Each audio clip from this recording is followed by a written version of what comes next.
Цаашдаа ер нь Улаанбаатар хотод чаддаг юм хийгээд тэр талхаа хийн үү, хуушураа хийн үү, буузаа хийн үү, баншаа хийн үү, өөр ямар хоол үйлдвэрлэл хиймээр энэ бүгдийг энэ соёлын үйлдвэрлэлээд байгаад хөгжүүлэх ёстой шүү дээ. Тэгээ энэ мэрэгжлийн хяналтын энэ нэг дүрм журмуудыг хариуцж байгаа юм хэмлээ.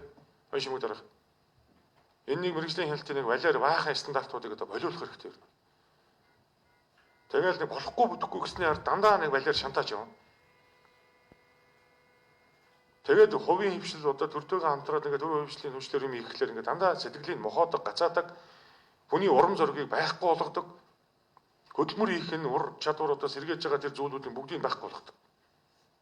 Энэ бол өөрөө эргээд хяналт нэртэйгээр тэр хүнийг мохоож байгаа, хөдөлмөр их боломж олж байгааг нь олохгүй ийм л болгож хийж байгаа юм.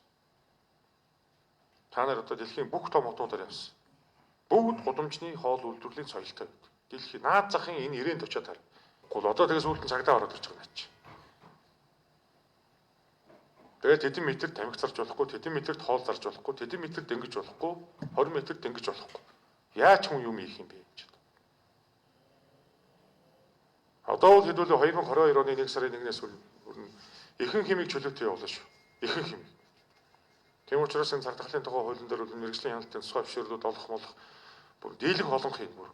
Нэг шаардлагатайг нь авч үзээд бусдын нь бол ерөөсөө хэрэгсэхгүй. Үйлчлүүлээч хэрэггүй. Улаан цагаан хүн ордуулчихгүй.